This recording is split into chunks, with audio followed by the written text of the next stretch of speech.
Beleza, galera. Hoje a gente vai falar de um tema muito importante, tá? Que é principalmente AVC isquêmico, tá? Então a gente vai trabalhar aí, ó, o AVC isquêmico, tá? Gente, esse tema, ele é extremamente importante para a gente, né? Eu diria que talvez um dos temas mais frequentes para o médico clínico e um dos temas mais importantes aí em neuro, tá? Em neurologia. Então, beleza, vamos definir primeiro o que que seria o AVC isquêmico, tá?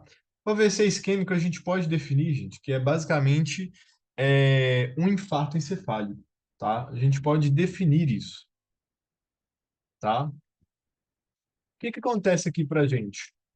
O infarto encefálico, ele é simplesmente a morte neuronal, porque geralmente não chega sangue naquela região. Igualzinho acontece lá no infarto agudo de miocárdio, né? É a necrose de um determinado tecido por hipoperfusão sanguínea.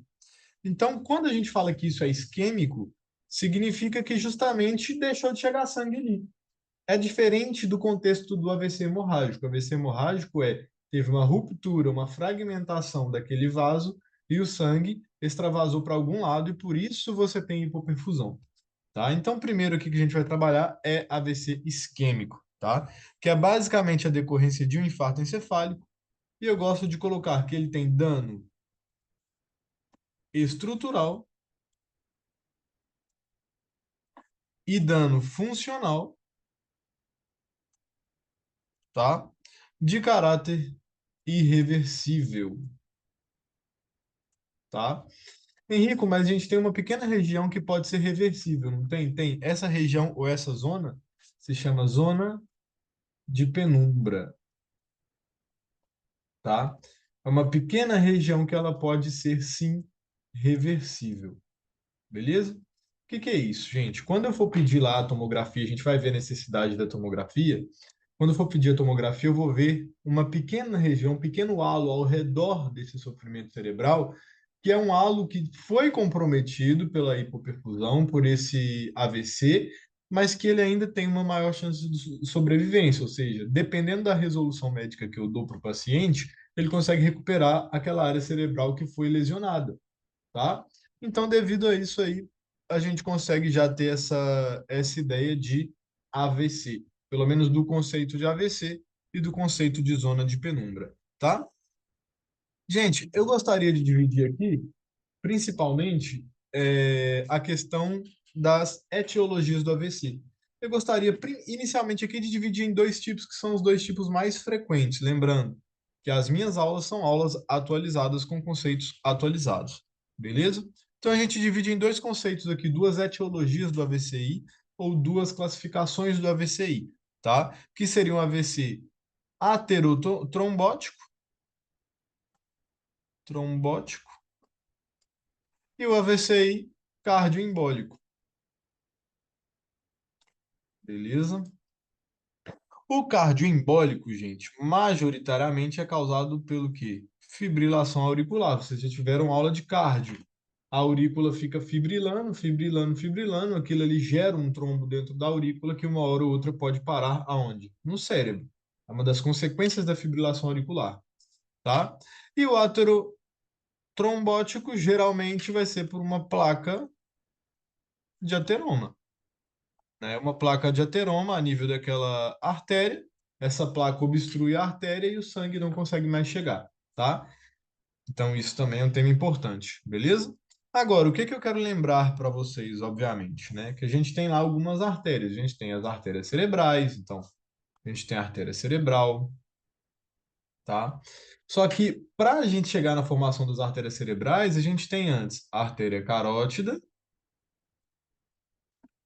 e a artéria vertebral. E, obviamente, o tronco basilar, né? A artéria basilar. Beleza? Então, o que que acontece? É bom que fique claro esse conceito, tá? Essa placa de ateroma ou esse êmbolo que foi formado pela fibrilação auricular pode afetar a artéria cerebral? Pode. Anterior, média ou posterior? Pode. Pode afetar somente a carótida e complicar o suprimento para cerebrais? Pode. Pode ocorrer uma obstrução de artéria vertebral já no pescoço? Também pode. E de tronco basilar, dando uma clínica mais cerebelosa? Também pode. Beleza? Então, quando a gente fala em AVC, a gente não fala exclusivamente de artéria cerebral, não. A gente fala de artérias do sistema nervoso central, beleza? Que podem ser obstruídas aí, tá? Então, vamos ao que interessa do AVC isquêmico. Tema importante aqui pra gente, tá? Fator de risco de AVC isquêmico. Vamos nomear alguns fatores de risco. Por quê? Não faz sentido eu pensar em um paciente de 60 anos de idade, que pratica esporte, que é maratonista e que se alimenta bem, tá? Que não tem índice de massa corporal aumentada. Não faz sentido eu pensar em um AVC para esse paciente. Pode acontecer em caso de hemorrágico? Pode. O hemorrágico pode acontecer por outras causas, um aneurisma prévio, uma vasculite prévia, tá? Uma malformação arteriovenosa prévia, mas o isquêmico não. O isquêmico é muito importante os fatores de risco. E o principal fator de risco fica sendo a hipertensão arterial. É o principal fator de risco. É o número um, tá? O segundo fica sendo a idade, né? Obviamente, vou esperar em pacientes maiores a 50 anos. Não é comum um paciente de 30 anos ter um AVC, tá? Então, pacientes maiores que 50 anos, geralmente pacientes do sexo masculino, tá? O histórico, obviamente, do paciente já ter sofrido algum AVC prévio ou algum acidente isquêmico transitório prévio, tá? Já já a gente vê o conceito aí de acidente isquêmico transitório. Além disso, paciente com diabetes, né? Paciente tabaquista, que são os que vocês já conhecem, tá? Paciente com fibrilação auricular, paciente com obesidade de lipidemia, tá? Tudo isso é fator de risco para o acidente vascular isquêmico, beleza? Fechou, galera. Temos então conceito, temos classificação em aterotrombótico e cardioembólico, tá? E teríamos agora a clínica desse paciente, que eu ainda vou usar o quadro porque a clínica ela é bem tranquila aqui pra gente, tá? Qual que é a clínica desse paciente? Geralmente, o conceito chave que tem que ficar na nossa cabeça é o déficit focal, beleza? Déficit focal, ou seja, ele tem em alguma região do corpo um compromisso motor, tá? Geralmente esse déficit é o déficit motor, que pode ser facial, pode ser somente do braço, braquial, e pode ser crural, ou pode ser os três, fácial, braquial, crural. Isso deve constar na minha história clínica, beleza? Então eu tenho déficit focal, que é o principal acometimento aí dos pacientes que sofrem com AVC, tá? Esse déficit focal geralmente ele é súbito, óbvio, né? Se eu tenho um déficit focal progressivo, eu vou fazer diagnóstico diferencial, com botulismo, com Guillain-Barré, com outras coisas. Então, é um déficit focal súbito, tá? Súbito. E geralmente, óbvio, progressivo. Se a gente puder dar um conceito clínico, seria isso.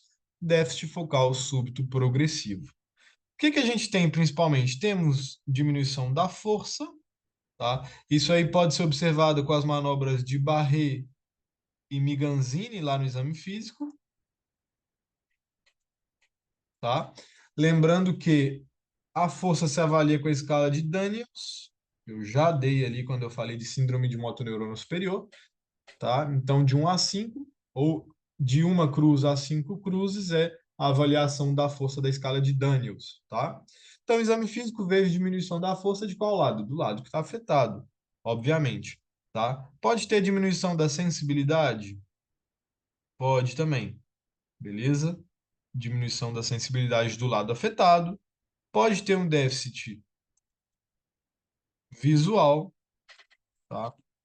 Ou da fala, ou seja, uma disártria, tá? Uma dificuldade da fala é muito comum no AVC também, beleza? E, obviamente, o paciente pode vir com uma cefaleia intensa, uma dor de cabeça 9 em 10, 10 em 10, posso pensar, beleza? Uma cefaleia intensa. Por isso que a gente fala, né? Diante de uma cefaleia intensa, talvez a melhor conduta seja pedir uma tomografia, tá? Então, beleza, temos essa clínica aí para a gente, tá? Antes da gente continuar, vou mostrar para vocês aqui um tema interessante que está no nosso próprio Apunte, que é uma escala majoritariamente famosa aí, que é essa aí que vocês estão vendo na telinha, que é a escala de Cincinnati, beleza? Essa escala de Cincinnati aí na telinha, gente, é basicamente 4 coisas que eu tenho que ter em consideração. Assimetria facial, porque geralmente ele cursa com esse déficit motor facial, tá? Do lado que está acometido, então eu tenho uma assimetria facial, eu vou falar com o paciente, eu percebo uma disártria e eu percebo um déficit motor, ou seja, uma paralisia faciobranquiocrural, geralmente, tá? Ou braquiocrural. Então eu percebo essa paralisia. Então eu vou olhar para o rosto do paciente, desvio da comissura labial, tá? Percebo ele comunicando de uma forma diferente, que eu não consigo compreender, perde a força ali de membro superior, membro inferior e o time, né? O tempo. Então, essa é a escala de Cincinnati. É fácil até aqui. Beleza?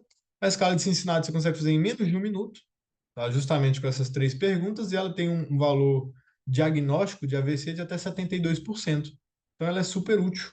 Dificilmente um paciente que tenha, por exemplo, foco motor, disártria e desvio de comissura labial, ele possivelmente tem um AVC em 70% dos casos.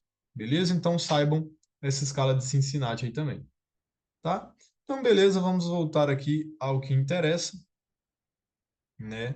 Que é basicamente alguns conceitos do exame físico, tá? Nesse paciente aí, ó. Vou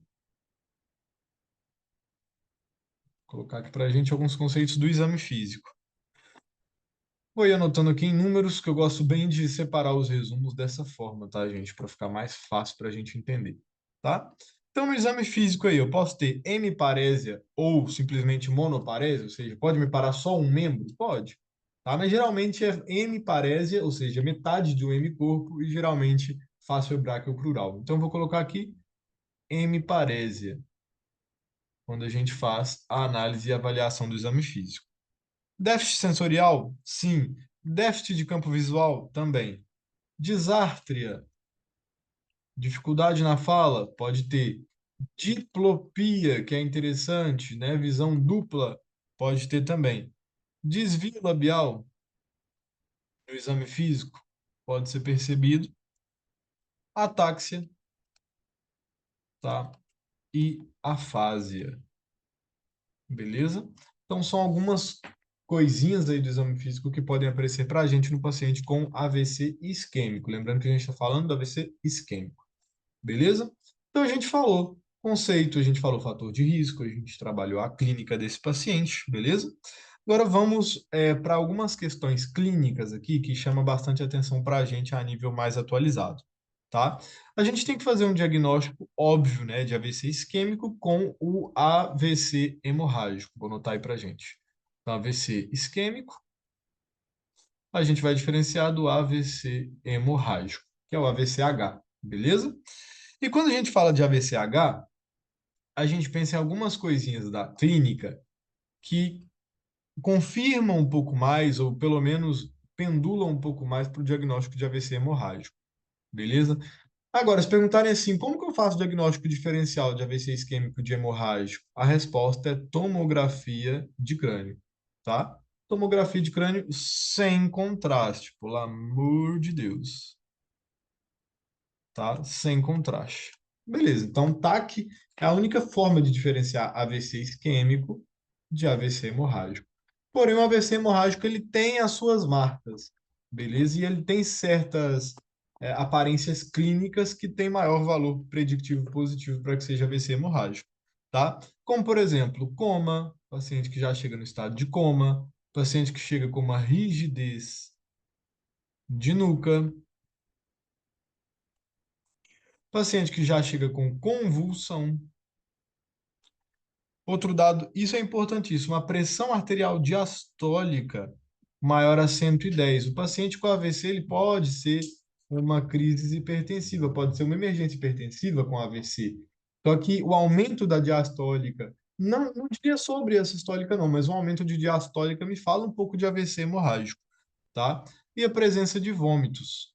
Então, esses aspectos que estão na telinha para vocês aí, tem um alto valor preditivo positivo para que seja um AVC hemorrágico, beleza? Tem essa questão. Agora, no AVC isquêmico, a gente tem dois valores predictivos positivos, que é o AIT, ou seja, o acidente isquêmico transitório, que também termina sendo um diagnóstico diferencial, e a gente tem a presença de sopro carotídeo, tá? No exame físico. Então, Lá no exame físico, peguei o estetoscópio, fui auscultar as carótidas e tem um sopro carotídeo, é porque possivelmente tem uma placa ateromatosa a nível da artéria carótida, o que tem e me dá um alto valor predictivo positivo que seja um AVC isquêmico, e não um AVC hemorrágico, beleza? No caso do AIT, tá? O AIT também é uma emergência neurológica, tá? Acidente isquêmico transitório, beleza? E o AIT é aquela questão, gente. O AIT geralmente ele vem com uma dificuldade visual, tá? Onde o paciente ele tem uma dificuldade visual, até mesmo uma amaurose, que geralmente que acomete somente um olho e que é transitória, tá? É transitória, antigamente se dizia até 1 hora de sintomatologia, mas se sabe que a sintomatologia pode durar 30 minutos, por exemplo. Beleza? Então isso é bem interessante. É uma clínica, geralmente com uma amaurose, que a gente chama de amaurose fugaz. Por que fugaz? Porque ela vai embora em mais ou menos, em no máximo 1 hora. E aí, como que eu falo que é um AIT? Porque depois, obviamente, eu vou pedir uma ressonância nuclear magnética. E quando vem a ressonância nuclear magnética, 48, 72 horas depois, não tem lesão, não tem isquemia, ou seja, teve restabelecimento do fluxo sanguíneo. Tá? Então, talvez o nome seria até errado e se questiona um pouco o nome de acidente vascular transitório, acidente isquêmico transitório, porque não ocorreu uma obstrução completa daquele vaso, beleza? E aí, pegando um pouquinho aqui do gancho de AIT, beleza? Vou pegar um vermelho mais escuro aqui, ó. Puxando um pouquinho o gancho do AIT, o AIT ele tem um score também, tá? Esse score, ele se chama score ABCD2, tá? O score ABCD2 é o seguinte, eu tenho um número menor a 4 ou um número maior a 4, tá? O número menor a 4 eu vou tratar o paciente simplesmente com aspirina. E o número maior a 4 eu vou fazer dupla antiagregação, tá? Plaquetária, né? Que aí você vai fazer com aspirina e clopidogrel. Obviamente vai fazer com os dois, tá?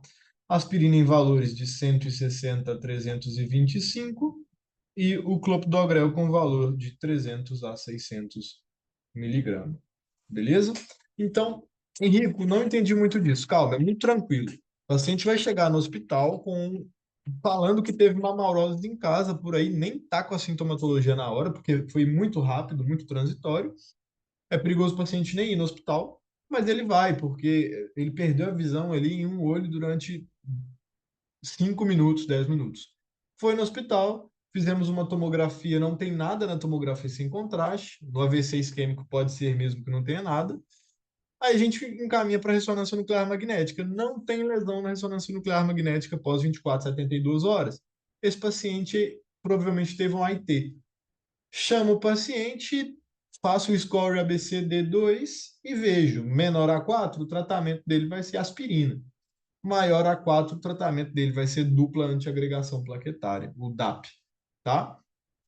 Henrico, por quê? Porque o paciente com AIT, ele desenvolve, assim, isso já está comprovado, o paciente com AIT, ele desenvolve em aproximadamente 3 meses um AVC isquêmico, caso ele não for antiagregado. Beleza? Então, olha a importância de se realizar a antiagregação no paciente que tem um acidente isquêmico transitório. Beleza? Então, fiquem com essa informação na cabeça porque é extremamente importante, tá? Então, beleza, AVC isquêmico, perdão, AVC hemorrágico a gente deixa aqui para falar em um outro momento. Agora a gente vai falar principalmente de AVC isquêmico, tá? Vamos focando em AVC isquêmico. Agora a gente vai falar o quê? O diagnóstico de AVC isquêmico e logo mais partir para o tratamento de AVC isquêmico. Henrico, essa aula sua de AVC é muito completa, muito complexa. É, e vai ser mesmo porque é um dos temas mais importantes. AVC isquêmico. Beleza? Vamos ao que interessa, galera. Diagnóstico de AVC isquêmico. Deixa eu puxar o gancho aí pra gente. Diagnóstico de AVC isquêmico. O diagnóstico de AVC isquêmico, a gente vai pontuar algumas coisas aqui que a gente tem que ter na cabeça. Beleza? Para esse diagnósticozinho aí pra gente. Primeira coisa, a gente vai fazer um hemoglucoteste, tá? Ou seja, glicemia do paciente. Pode ser glicemia de laboratório? Pode. O que é mais fácil? Glicemia capilar. Eu vou lá e tiro a glicemia do paciente naquele momento, tá? Por quê? Duas coisas, tá? Um diagnóstico diferencial de AVC isquêmico é a hipoglicemia. O outro é a hiponatremia. Acreditem se quiser, a hipoglicemia ela chega fácil com uma instauração muito típica parecendo um AVC, tá? Então eu tenho que medir a glicemia do paciente. A parte que se o paciente tiver com a glicemia muito aumentada, é um valor prognóstico para o desenvolvimento desse AVC isquêmico, é um valor ruim de prognóstico, é um prognóstico ruim para o paciente. Quando que eu vou tratar essa hiperglicemia? Se os valores estiverem maior a 180, aí eu vou instaurar o tratamento. Beleza? Geralmente com insulina. O que mais eu vou pedir, Henrique? Eu vou pedir hemograma,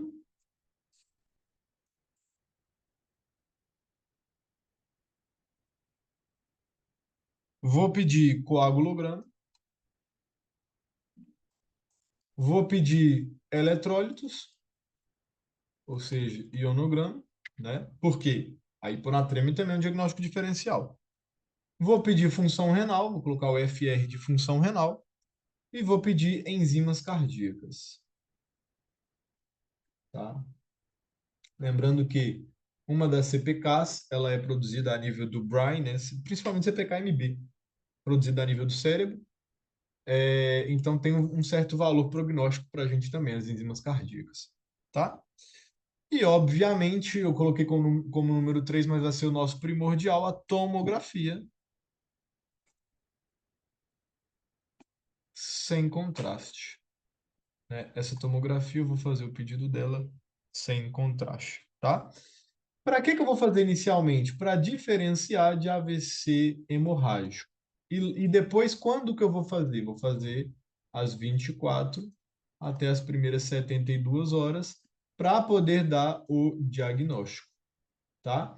Henrico, mas então eu fiz a tomografia do paciente com AVC de entrada e eu não tenho diagnóstico? Não. Por quê? Porque você não vai ver nada geralmente no AVC isquêmico quando ele entra com aquele AVC isquêmico, tá? Quando você vai ver? Nas próximas 24, 72 horas você começa a ver uma hipodensidade ali na tomografia.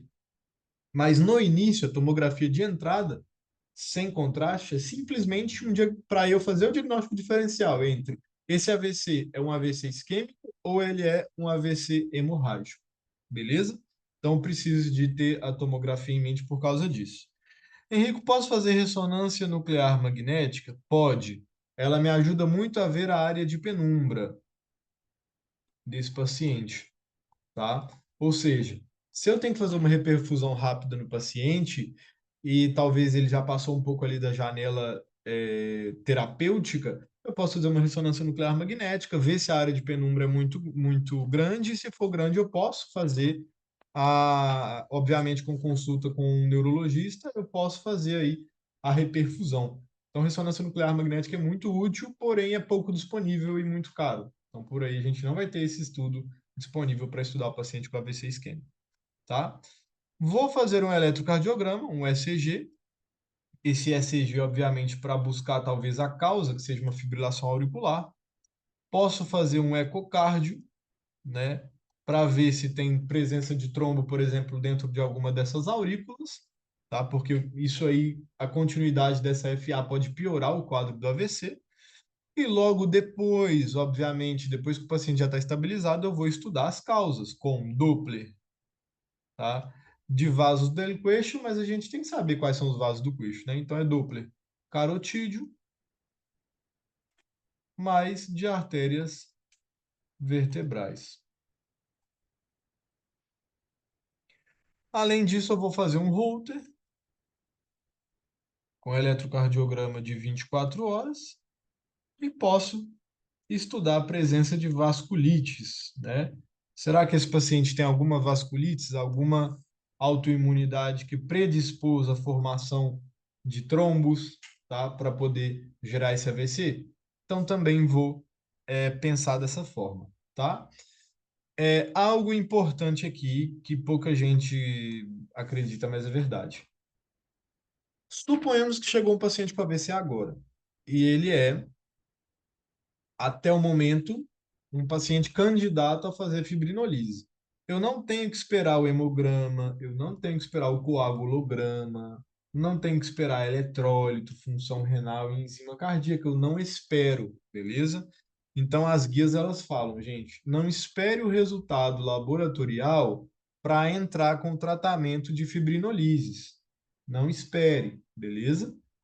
A única coisa que a gente tem que ter para começar o tratamento de fibrinolises é, óbvio, que o paciente seja um candidato a fibrinolise, já já a gente vai ver como que é isso, e a tomografia. Então, se tem um desses estudos que eu preciso sim ou sim para poder começar o tratamento inicial, se o paciente for um candidato, é a tomografia, beleza? Mas eu tenho que pensar de uma forma assim complexa que o paciente, quando ele entra lá na minha parte hospitalar, eu tenho que pedir tudo isso daí, beleza? Basicamente, isso aí vai me ajudar muito no diagnóstico, tá? Já já a gente vai ver tomografia, tá? Mas adiantando aí, deixa eu colocar para a gente vou colocar de rosa aqui, ó. A tomografia a gente pode ver algumas questões, principalmente vinculadas à hipodensidade, tá? Eu vou ter hipodensidade de quem? Do parênquima cerebral, da área que foi atingida, tá? Posso ter hipodensidade dos gânglios da base, porque são áreas de vascularização da cerebral anterior e cerebral média, tá? Posso ter atingido, principalmente, posso ter, na verdade, um desaparecimento, os surcos, tá? Ou as fisuras cerebrais, tá? Os surcos corticais, beleza? Então, desaparecimento dos surcos corticais ou borramento dos surcos corticais, tá? Tenho que avaliar também, quando eu tenho essa hipodensidade em parênquima, eu tenho que avaliar se é maior ou igual a 1/3 da artéria cerebral média. Essa avaliação ela é importante, beleza? Se acomete mais de 1/3 da área de vascularização da cerebral média. E onde eu tenho hiperdensidade na imagem? A hiperdensidade geralmente ela aparece mais tarde e ela aparece principalmente nos grandes vasos acometidos. Isso aí pode vir, por exemplo, como signo ou sinal da corda lá da artéria cerebral anterior. Já já eu mostro para vocês as imagens aqui. Beleza? Então já já a gente vê tomografia e as características desse AVC isquêmico na tomografia. Lembrando, tomografia pode vir normal, gente. Normal, não vejo nada na tomografia, mas ele tem clínica e exame físico de que é um AVC isquêmico. Começamos o tratamento de AVC isquêmico. Desde que já tenha sido feito todo esse diagnóstico aí, são 9 números de exames, porque eu tenho que diferenciar de hiponatremia, de hipoglicemia, de AVC transitório. Beleza? Deixa eu ver se eu não esqueci nada. Tá. Antes da gente ir para a parte de terapêutica e imagens, a gente tem que fazer o diagnóstico diferencial. Que aí entra com o que a gente já tinha dito. Diminuição do sódio, pode ser. Diminuição da glicemia, pode ser também. Tem que diagnosticar diferencialmente de paralisia facial? Sim, pode ser. Já vi paciente com desastre que tem tumor cerebral? Já, tá? Já vi presencialmente. Convulsão, também, diagnóstico diferencial. AIT, acidente vascular isquêmico transitório, também. Trombose venosa, também. Mas esses são os mais frequentes diagnósticos diferenciais que eu tenho que fazer. Beleza?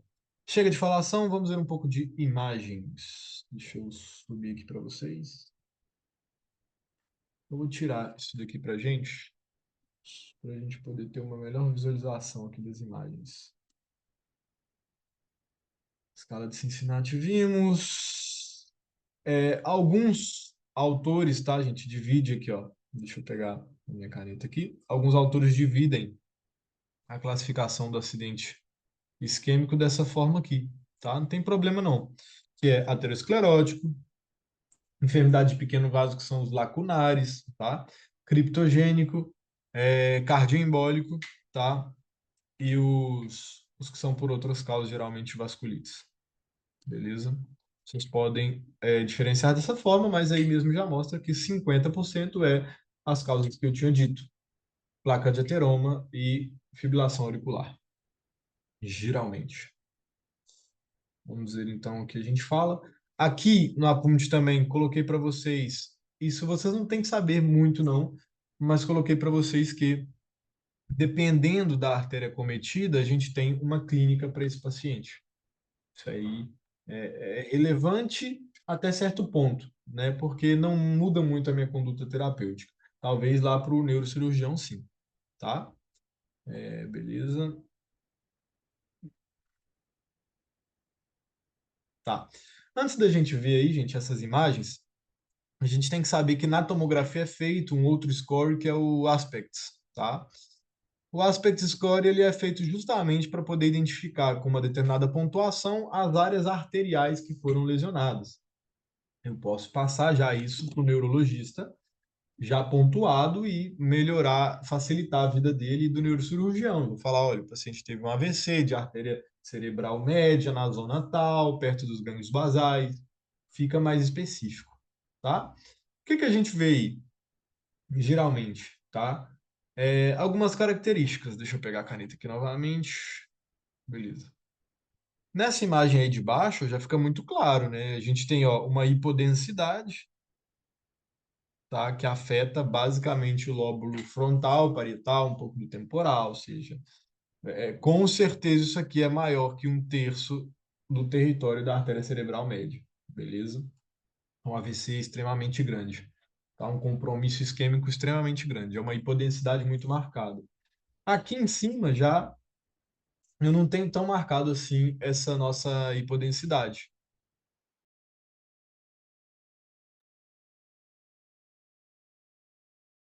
tá? Então, assim, nessa parte aí de cima, eu já não tenho tão marcado essa hipodensidade, não, beleza? Então, por exemplo, vou mostrar para vocês aqui com a caneta. Tuque. Aí.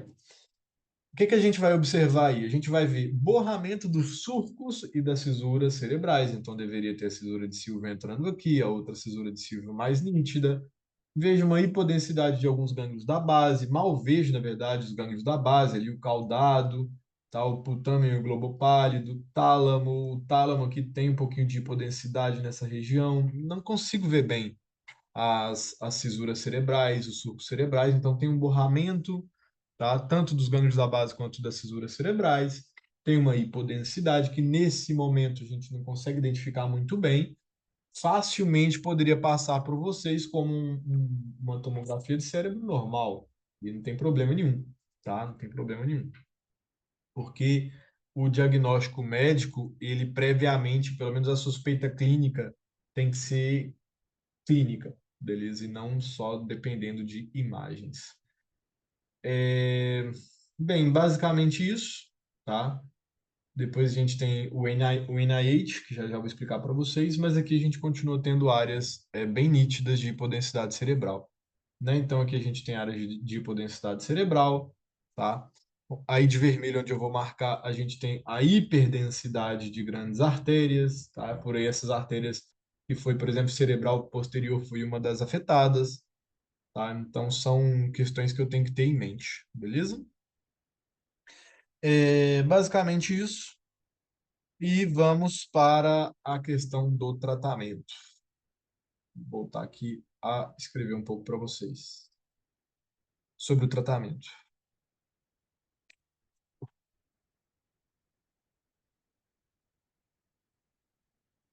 Então, bora, galera. O que...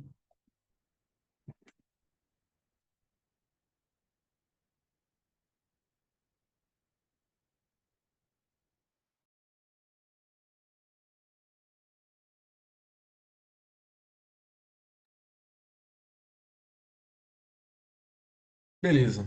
Tratamento. Let's go. Galera, tratamento, né, de AVC isquêmico. Vamos colocar ali em cima ali. Tratamento AVC isquêmico, né? Eu vou colocar alguns passos aí para a gente não esquecer. Eu sei que é difícil, só que a gente tem que começar a colocar isso em mente. Henrico, isso é muita coisa e tal. Realmente, mas aqui, vocês vão ver isso aqui todos os dias trabalhando como médicos, a não ser que sejam de áreas muito específicas, tá? Então, a gente tem que, primeira coisa, internar o paciente. De preferência em unidade de neurointensiva, tá? Não é todo hospital que tem isso, né? Então, a gente interna o paciente. Sinais vitais. Então, quanto está a frequência cardíaca, quanto está a pressão, por aí já tira a glicemia, já vê a saturação, tá? Começa um tratamento com oxigênio, mantendo a saturação desse paciente maior a 94, sempre, beleza? Pergunta, a principal pergunta, quando começou o quadro clínico desse paciente? Geralmente o familiar vai estar presente. Tem 2 horas, tem 10 horas, foi ontem? E aí aqui entra um negócio interessante, tá? Quando os familiares falam assim, olha, ele acordou com essa sintomatologia. Eu não vou ter, por exemplo, ele acordou agora às 7 da manhã, agora são 8 horas, chegou no hospital, acordou agora às 7 da manhã e estava com essa sintomatologia. Eu não posso achar que a sintomatologia só tem 1 hora porque ele acordou às 7 da manhã. Então, o tempo que começou a AVC, eu vou afirmar e vou considerar que é o último momento que o paciente foi visto acordado. Então, por exemplo, ontem à noite ele jantou em família e dormiu e só teve sintomatologia hoje às 7 horas da manhã. Então, vou considerar que ontem à noite, na hora que ele dormiu exatamente, começou a sintomatologia dele. Que possivelmente, se ele dormiu 7 horas, 6 horas, vai dar mais do que esse tempo, beleza? Então, tempo, o delta T, variação de tempo, isso aqui é importante demais. Como dizem, tempo é cérebro, beleza? Então, vou perguntar quando começou. Vou fazer o NIH, SS, beleza? Que é o quê? É uma série de perguntas e avaliações clínicas desse paciente, tá? Já já mostro para vocês o NIH. E eu vou fazer essas perguntas, vou fazer essa avaliação e vou ver a pontuação que me dá o NIH. Isso me fala de prognóstico também e de conduta terapêutica também, beleza? Então, vou fazer o NIH. Obviamente, a tomografia por aí eu já pedi, tá? Vou perguntar os medicamentos. Quais medicamentos você toma? Aqui eu vou focar principalmente em perguntar se toma anticoagulante. Beleza? Porque assim, galera, se ele vai para o tratamento de fibrinolise e a fibrinolise aumenta o risco de sangramento, ele já toma anticoagulante, ele não pode estar fazendo fibrinolise. Beleza? Então vou perguntar sobre anticoagulante. Vou perguntar se ele teve, por exemplo, algum acidente vascular prévio ou AIT prévio. E vou, obviamente, para aqueles diagnósticos que a gente já tinha feito, né? Glicêmia, vou colocar assim, glicêmia mais laboratório, que é tudo aquilo que a gente já tinha pedido antigamente. Se a paciente ela é uma paciente jovem, com chances aí de gestação, a gente pede também beta-HCG para paciente, beleza? Então, a partir disso, a gente começa a pensar no tratamento. Henrico, qual que é o tratamento, assim, gold standard? O número um é realmente o tratamento de revascularização com fibrinolise, beleza? Com fibrinolise. Todo paciente pode ser tratado com fibrinolise? Não. Verdade é que não, beleza? Então, assim, vamos ver quais podem ser tratados com fibrinolise. Então, colocar assim, colocar ali fibrinolise. Ponto de interrogação. Fibrinolise. Para quem seria a fibrinolise, tá? Para os seguintes critérios, e são muitos critérios, mas a gente tem que pensar, gente, que eu não posso ter tanto medo assim da fibrinolise, não. É o tratamento de AVC. É o tratamento, beleza? Ah, mas o hospital não faz, ninguém faz, beleza. Aprenda o protocolo e faça. É o tratamento do AVC, beleza? Então, assim, ó, NIH que você fez lá no ingresso do paciente, menor ou igual a 25. Então, o NIH tem que ser menor ou igual a 25. Mais ausência de contraindicação.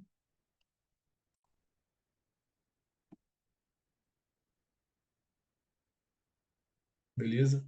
Henrico, quais são as contraindicações? A gente já vai ver.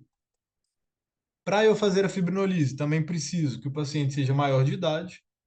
Então, idade maior a 18 anos. Preciso que a tomografia não tenha presença de sangramento, então, sem hemorragia. E se tem um AVC isquêmico, ele tem que ser menor ou igual a um terço do território da artéria cerebral média. Então, por exemplo, a gente recentemente viu uma tomografia que acomete mais de um terço da cerebral média. Então, não pode entrar para o tratamento de fibrinolise, beleza? Porque é uma contraindicação, tá? E um delta T, isso aqui é o mais importante, um delta T, ou seja, uma variação de tempo menor ou igual a 4 horas e meia, beleza? Alguns lugares dizem até 24 horas, depende do centro, se tiver ressonância nuclear magnética disponível. A verdade é que o delta T tem que ser 4 horas e meia, colocam isso na cabeça de vocês. Tá? Então, ó, critérios que a gente sabe que o paciente pode ser um candidato, tá? Pode ser um candidato de fibrinolise. NIH, menor a 25, ausência de contraindicação, idade maior a 18 anos, tomografia sem hemorragia, menor a um terço do território vascular afetado e um delta T, uma variação de tempo menor a 4 horas e meia de início dos sintomas, tá? Henrico, quais são as contraindicações? Calma que a gente já vai falar, vou assinalar aí para a gente não esquecer. Antes da gente ver as contraindicações para fazer a fibrinolise, vou puxar um gancho aqui da fibrinolise, ó. Qual o medicamento que a gente usa? A gente usa o famoso RTPA, que é a alteplase. Beleza? A alteplase. A alteplase, que geralmente ela vem numa concentração de 50 miligramas cada 50 mililitros. Então, é um pouco tranquilo, porque fica 1 miligrama, 1 mililitro. Isso é a concentração do fármaco, né? E a dose que a gente vai passar vai ser de 0,9 miligrama por quilograma de peso do paciente, tá? E o máximo que se usa aqui é 90 miligramas. Ou seja, se o paciente tem 100 quilos, quanto que a gente vai dar? 0,9, 90 miligramas. Se ele tem 150 quilos, 90 miligramas. Beleza? Que é a dose máxima, tá? Agora, isso aqui é perguntado, viu? Essa dose aqui de alteplase é perguntado, que é 0,9 miligrama quilo. E como que eu vou passar isso daqui? 10% da dose eu vou passar em bolos, tá? Os outros 90% da dose eu vou passar lento, beleza? Vou passar lento em 1 hora aproximadamente, obviamente por via intravenosa, né? Então, assim, essa dose de alteplase eu tenho que dar 10% em bolo. Como assim, Henrico? Fácil. Se eu estou dando a dose máxima, que é 90 miligramas, tá? Eu vou passar 9 miligramas em bolo, TUC, na seringa de 10, passo 9 miligramas, que seria basicamente 90, que seria 9 ml, passo, passei, e quando eu passo os 9, tudo que sobra, que são os 90%, eu vou passar em 1 hora lá, posso deixar em bomba de fusão contínua e vou passar em 1 hora, ao decorrer de 1 hora, beleza? Então, a alteplase, que é o RTPA, a gente faz dessa forma aí, que eu expliquei para vocês, tá? Agora, lá de amarelo na tela, quais são as contraindicações? Eu só vou falar aqui, até porque não tem sentido eu falar as contraindicações relativas, vou falar das contraindicações absolutas, só, beleza? E eu nomeei para a gente as contraindicações absolutas, é um total de 11 contraindicações absolutas.